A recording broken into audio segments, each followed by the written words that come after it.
Assalamualaikum warahmatullahi wabarakatuh. Kembali lagi bersama channel Ilmu Nafi. Bagaimana kabar kalian semuanya? Semoga kita tetap dalam keadaan sehat walafiat. Dan saya ingatkan, jangan lupa tetap patuhi protokol kesehatan. Selalu gunakan masker ketika berada di luar atau ketika sedang beraktivitas di luar. Baik, selanjutnya di sini saya akan menjelaskan materi pembelajaran IPA, yaitu tentang klasifikasi zat dan perubahannya. Oke, langsung saja kita lihat di PowerPoint-nya.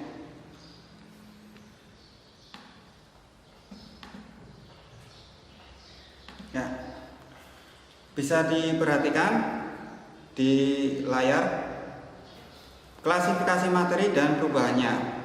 Apa yang akan kita pelajari dalam bab ini? Pertama, tentang klasifikasi materi, pemisahan campuran, dan perubahan materi. Klasifikasi materi itu dibedakan menjadi unsur, senyawa, dan campuran. Itu nanti kita akan bedah satu-satu. Kita mulai dari materi. Apa itu materi? Materi adalah suatu yang mempunyai massa dan dapat menempati ruang. Materi atau zat, ya, nama lainnya adalah zat, atau dalam kehidupan kita sehari-hari kita sering menyebutnya sebagai benda. Materi adalah sesuatu yang mempunyai massa dan dapat menempati ruang. Materi ini mempunyai karakteristik dan wujudnya masing-masing. Ya. Perhatikan, ada materi atau benda padat, benda cair, dan benda gas. Masing-masing materi ini bisa berubah dari padat menjadi cair, menjadi gas, dan sebaliknya, tergantung pada kondisi benda itu.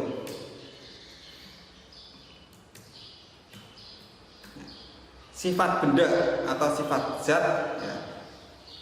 Pertama, benda padat, bentuk dan volumenya tetap, tidak berubah. Kemudian benda cair, volumenya tetap dan bentuknya berubah-ubah mengikuti tempatnya. Sedangkan sifat gas, bentuk dan volumenya berubah-ubah. Ada beberapa karakteristik lagi yang belum saya tuliskan pada layar di sini. Pertama, benda padat. Kembali lagi ke benda padat. Benda padat itu kan bentuk dan volumenya tetap. Mengapa? Karena molekul-molekul penyusunnya itu mempunyai jarak yang sangat dekat, ya, sangat rapat, dan daya tariknya kuat, sehingga mengakibatkan bentuk dan volumenya itu tidak mudah goyah, tidak mudah berubah. Kemudian benda cair. Kenapa volumenya bisa berubah-ubah mengikuti tempat? Karena molekul penyusunnya itu mempunyai kerenggangan dibandingkan dengan molekul-molekul pada benda padat, sehingga daya tarik antar molekul-molekul penyusunnya itu kurang kuat. Kemudian benda gas, bentuk dan volumenya berubah-ubah sebab molekul-molekul penyusun zat gas itu mempunyai jarak yang sangat renggang, ya, lebih renggang dari zat cair, sehingga daya tariknya kurang, maka mengakibatkan bentuk dan volumenya bisa berubah-ubah. Selanjutnya, skema perubahan wujud benda. Tadi sudah saya sedikit singgung di awal. Benda dari tiga bentuk benda atau wujud benda, gas, padat, dan cair, masing-masing bisa berubah-ubah. Pertama, saya mulai dari gas. Gas bisa menjadi padat, ya.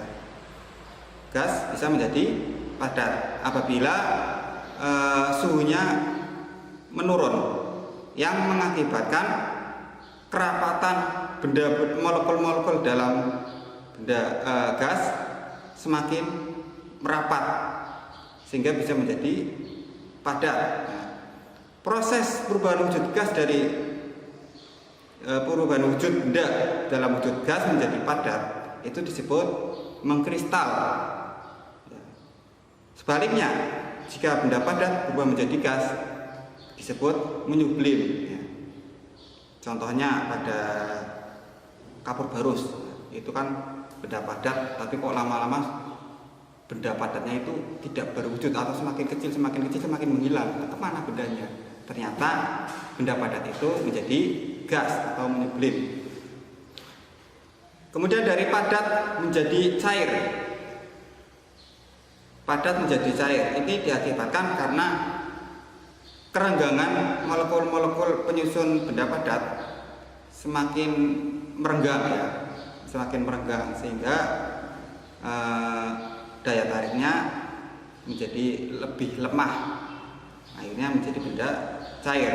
Proses benda padat menjadi benda cair disebut mencair. Sebaliknya, benda cair ke benda padat perubahannya disebut membeku. Contoh dalam kehidupan sehari-hari sudah sering kita lihat ya. Contohnya di kulkas atau ya pokoknya benda es yang kita minum ya biasanya itu. Kemudian dari benda cair menjadi gas ini disebut menguap. Benda cair menjadi gas disebut menguap. Contohnya jika kita memanaskan air atau mendidihkan air ya, nah, itu akan berubah menjadi gas. Sebaliknya, gas menjadi cair disebut mengembun. Contohnya itu ditutup panci ya. Kalau kita merebus air, air yang kita rebus itu akan berubah menjadi uap. Nah, dalam proses penguapan itu gas atau uapnya itu menempel pada tutup panci, kemudian mengalami proses penurunan suhu, kemudian menjadi cair. Nah, yang disebut proses mengembun. Nah, ini adalah klasifikasi materi. Materi itu tersusun, materi dibedakan menjadi zat tunggal dan campuran ya. Pertama kita bahas satu-satu dari zat tunggal.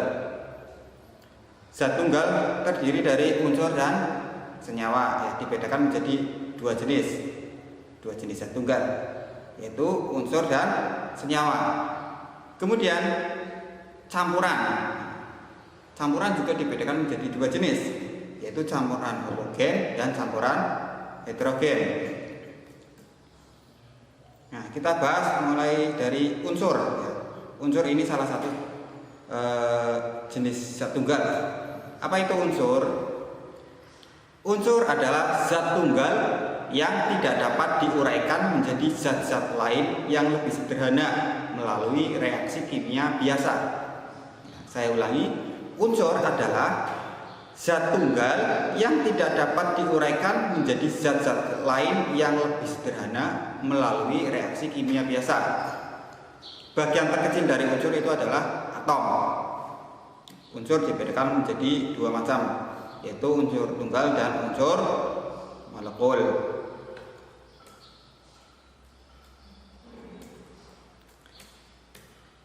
Lanjut ke senyawa.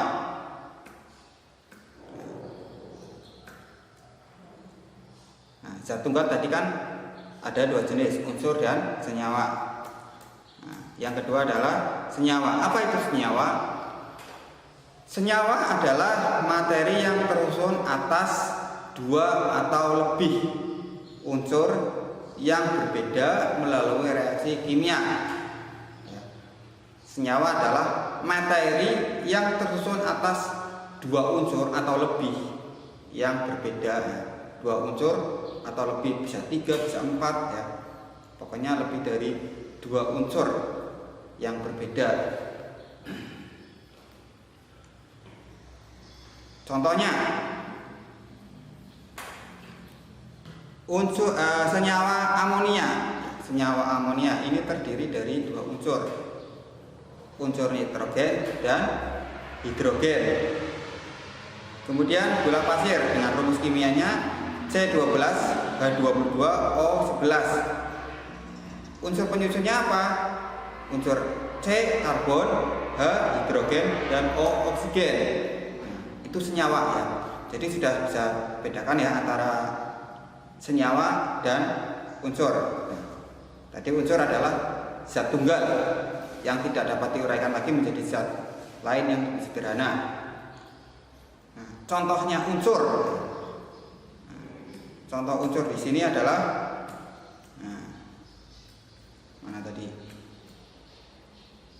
Nah, unsur ini contohnya ada cuprum, nama latinnya atau bahasa ilmiahnya adalah cuprum. Nama Indonesianya adalah tembaga yang biasa kita pakai dalam dunia kelistrikan. Lambangnya Cu. Kemudian yang kedua natrium. Natrium nama Indonesianya ya natrium juga. Kemudian yang ketiga ferrum. Ferrum adalah nama latin atau nama ilmiah dari besi, disingkat dengan Fe. Nah, itu adalah unsur, zat tunggal unsur yang tidak dapat dipisahkan lagi, tidak dapat diuraikan lagi menjadi zat lain yang lebih sederhana. Nah, sedangkan senyawa itu adalah materi yang tersusun dari dua unsur atau lebih melalui reaksi kimia. Contoh senyawa yang kita lihat dalam sehari-hari yang lain ya, ada air. Air itu tersusun atas dua unsur, yaitu unsur hidrogen dan unsur oksigen. Garam dapur NaCl atau natrium klor, natrium klorida. Unsur penyusunnya natrium dan klor. Kembali ke unsur. Nah, unsur dibedakan lagi menjadi tiga jenis. Pertama, unsur jenis logam, unsur jenis non logam, dan unsur jenis semi logam. Apa itu? Nah, logam, unsur jenis logam itu mempunyai ciri-ciri atau sifatnya. Pertama, penghantar listrik dan panas yang baik, atau istilah singkatnya konduktor, bisa menghantarkan listrik. Kemudian ciri-ciri yang kedua, mengilat. Yang ketiga, ciri-cirinya kuat. Unsur logam ini kuat, dapat ditempa dan dibengkokkan, titik leleh tinggi, pada suhu kamar berwujud zat kecuali hidradirum, kecuali air raksa atau disingkat dengan Hg. Ini adalah suatu unsur logam yang bentuknya cair. Kemudian non logam mempunyai ciri-ciri kurang baik menghantarkan listrik atau disebut isolator, tidak mengilap, rapuh, tidak dapat dibengkokkan, titik leleh rendah, pada suhu kamar berwujud gas atau cair kecuali Br. Ini wujudnya ada. Contohnya apa? Kalau dari unsur logam, contohnya natrium, strontium, tembaga, dan magnesium. Kita tahu sendiri bahwa tembaga itu sering digunakan dalam dunia kelistrikan ya, karena mempunyai sifat penghantar listrik yang baik. Tembaga di dalam sebuah logam yang berada di dalam kabel. Kabel itu sendiri adalah tembaga yang dibungkus oleh isolator atau karet. Kemudian contoh dari non logam contohnya karbon, klor, nitrogen, iodium, itu tidak dapat mengantarkan listrik. Kemudian semilogam. Unsur semilogam merupakan unsur yang mempunyai sifat di antara logam dan non-logam, atau disebut semilogam, semikonduktor. Semikonduktor bisa mengantarkan listrik, tapi agak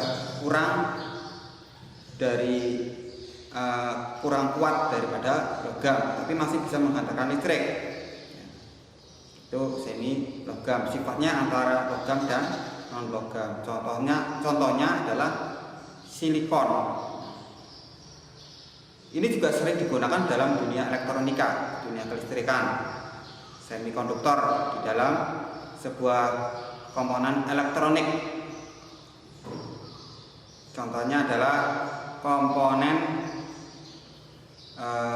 yang berbentuk tabung, ya biasanya kecil, warnanya hitam, itu ada di dalam komponen elektronika.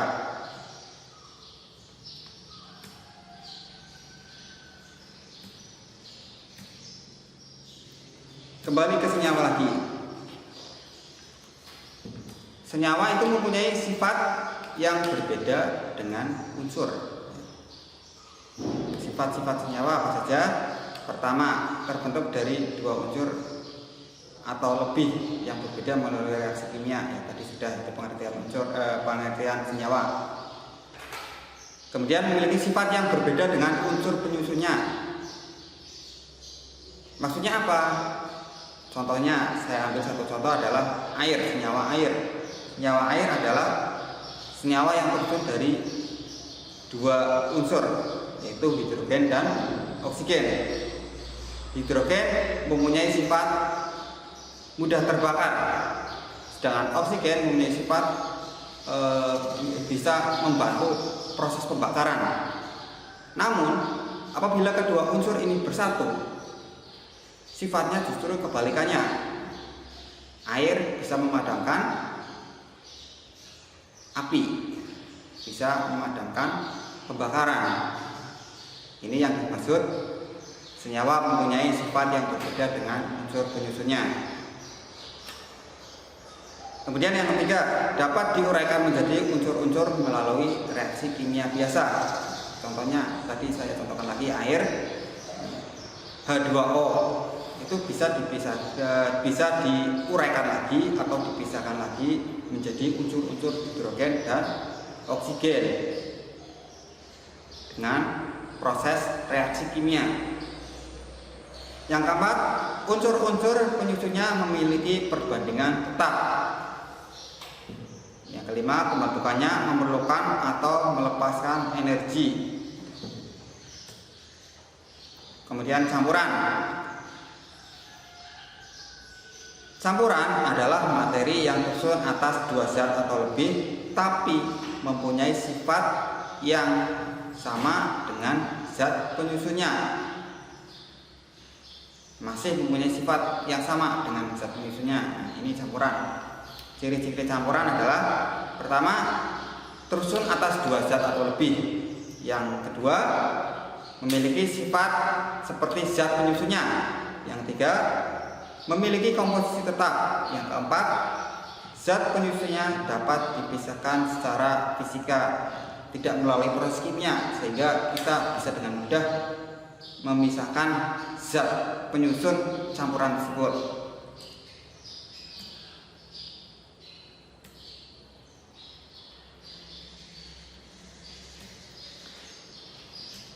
Nah, campuran tadi dibedakan menjadi dua, yaitu campuran homogen dan campuran nitrogen.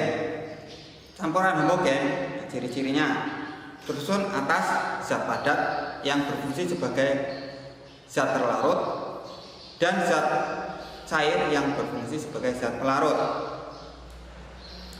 Yang kedua, bening dan tembus cahaya. Yang ketiga, tidak ada endapan saat didiamkan. Yang keempat, ciri-ciri dari campuran homogen, zat-zat penyusun campuran tercampur sempurna. Contohnya campuran air dan gula. air adalah zat cair, zat gula adalah zat padat. Namun apabila kedua dicampurkan, kita aduk, maka zat gula itu seolah-olah menghilang, padahal masih ada di dalam campuran tersebut, ya. Air gula ya disebut dengan air gula. Nah, air gula ini kan masih memiliki sifat yang sama dengan zat penyusunnya, yaitu mempunyai sifat air dan mempunyai sifat gula. Rasanya manis pasti. Campuran homogen disebut juga dengan larutan. Berarti kalau kita sedang membuat air gula, itu bisa kita sebut sebagai larutan gula. Kemudian kita mencampurkan air dengan sirup, itu juga disebut larutan sirup. Campuran yang kedua disebut campuran heterogen. Ya, tadi yang pertama campuran homogen, yang kedua campuran heterogen. Ciri-cirinya apa? Yang pertama, partikel-partikel yang bercampur memiliki perbedaan massa jenis yang besar. Yang kedua, keruh dan tidak tembus cahaya. Yang ketiga, terdapat endapan saat didiamkan. Yang keempat, percampurannya tidak merata. Contoh, kita campurkan pasir dengan air.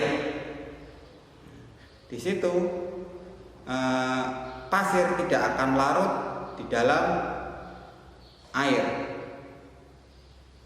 Wujud dari pasir masih terpisah dengan air sehingga akan menjadi endapan pasir di dalam air. Nah, itu disebut campuran heterogen.